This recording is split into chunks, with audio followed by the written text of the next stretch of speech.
All right, let's look a little deeper into this. We have with us Gerisshon Ikiara, senior lecturer at the Institute of Diplomacy and International Studies, University of Nairobi, joining us via Zoom. And thank you for joining us here on the Africa Live.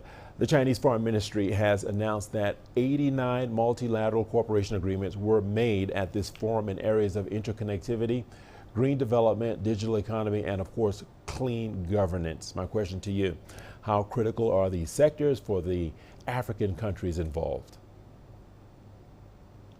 Yeah, the proposed projects which are China's allowed has agreed to finance either order or partly are very, very important for many African countries.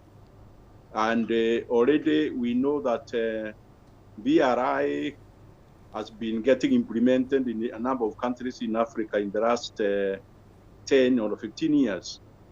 And wherever these projects have taken off, either partly or in a big way, they have had a big impact in the transportation of goods and services in those countries.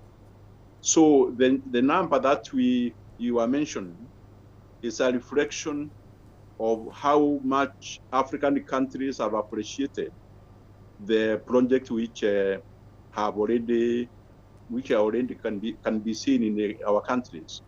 For instance, the SGR part which was completed from Mombasa to Naivasha.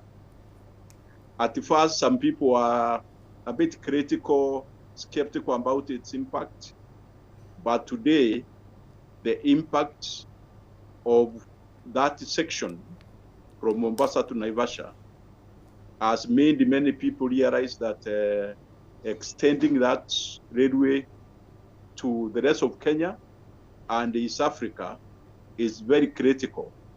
And they are very excited with the news that China has agreed to finance those projects, not just in Kenya, but in other African countries.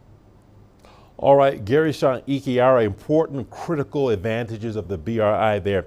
Now, what is your take on the global impact of the Belt and Road Initiative so far and even for the foreseeable future?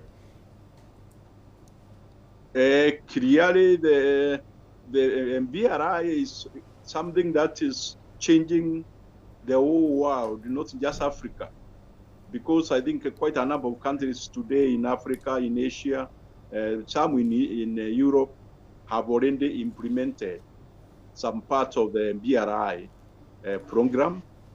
And in all these cases, the results have been very positive. And the demand, therefore, for financing and extending those projects has increased tremendously, especially when Kenya implemented the current project, this phase. There were complaints that it was expensive and that it's not maybe the right time for it in Kenya.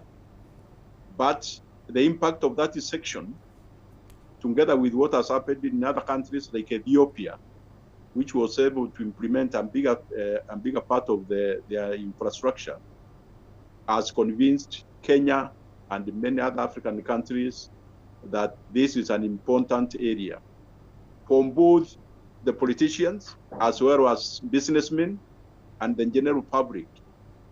And we have under the Nairobi Expressway, which was done on a PPP basis here in Nairobi, and it is already attracting so much attention, with many people asking for more PPP projects like the Nairobi Expressway.